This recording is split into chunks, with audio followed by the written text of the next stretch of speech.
Hi, I'm Scott with Street Image here in Pflugerville. We're coming at you with another video. This time it's going to be how to clay bar your vehicle. We've already covered the wash in our previous videos. The car we're working on today is a 2013 Mustang 5.0 GT.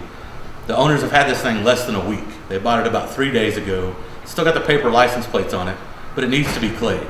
The car's obviously been washed. We don't have any dirt on the car. If you run your hand across it, you can feel little bumps that feel kind of like sand, and they're stuck to the car. You know, we could take some detail spray. We can drown it. We can wipe it off. If there was any dirt on this car, it would now be gone. But if you run your hands across it, you can feel it. A good trick for this is to take a plastic shopping bag.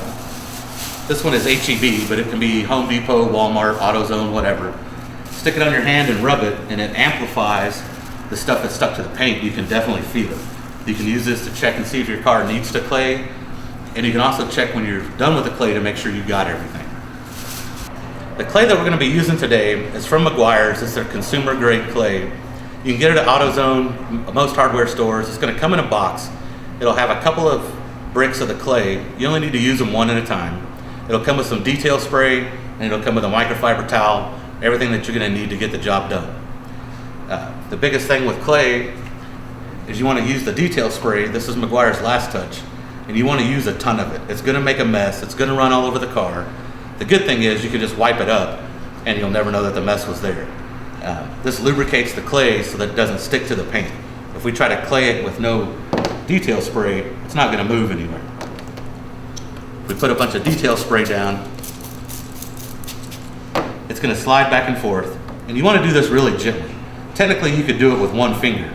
We're not pushing down hard, we're just moving it back and forth. Go ahead and take all 4 fingers and so you have nice even pressure.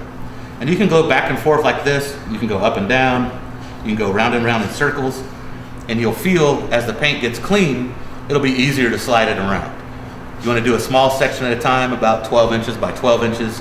And you're going to use lots of this for lube.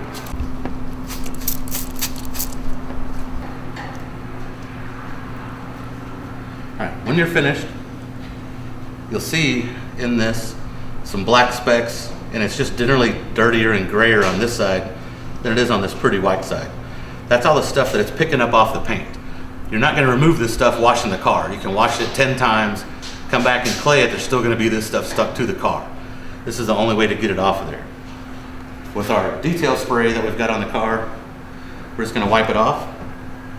I use a 2-rag method. You get just about everything off that way. Take a second dry towel and buff it so we don't get any water spots. Now we're going to take our plastic sack, go back over this area, and it's completely smooth. All the contamination's been removed. When we get ready to go on to the next section, you can just flip the clay over and use the other side. Do another section. After 2 sections are done, you're going to want to take this stuff, kind of wad it up, ball it up, pull it out and stretch it. It's like Play-Doh or silly putty. And basically just knead it until it turns bright white and shiny again. Then we're going to flatten it back out so we've got a bunch of workable surface area. And then we're just going to move on to the next section. Clay removes railway dust if your car was shipped by rail, acid rain, nuclear fallout, bug droppings, leftover bug parts, all kinds of stuff will come off if you use the clay. What it helps to do is eliminate any disruptions in the clear that disperse the light, and it'll actually make the car look shinier. It also removes any wax or protectant that you've got on the vehicle. So after you're done claying it, you need to go back and wax it. The good thing is you can do it one section at a time. If you're short on time, you can do the hood today, clay it, dry it, and wax it. You can do the roof tomorrow or next week or whatever, and you can just do one piece of the car at a time until it's all done.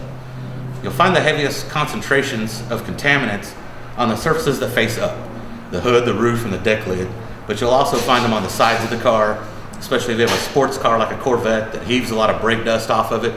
The brake dust will stick to the clear behind the wheels, and the clay bar is about the only way you're going to find to remove that brake dust. It's a quick and easy, simple process. You can get the parts to do it just about anywhere. We of course do it here. We can sell you the kits here. I also sell professional level clay that's more aggressive. so you can clay faster.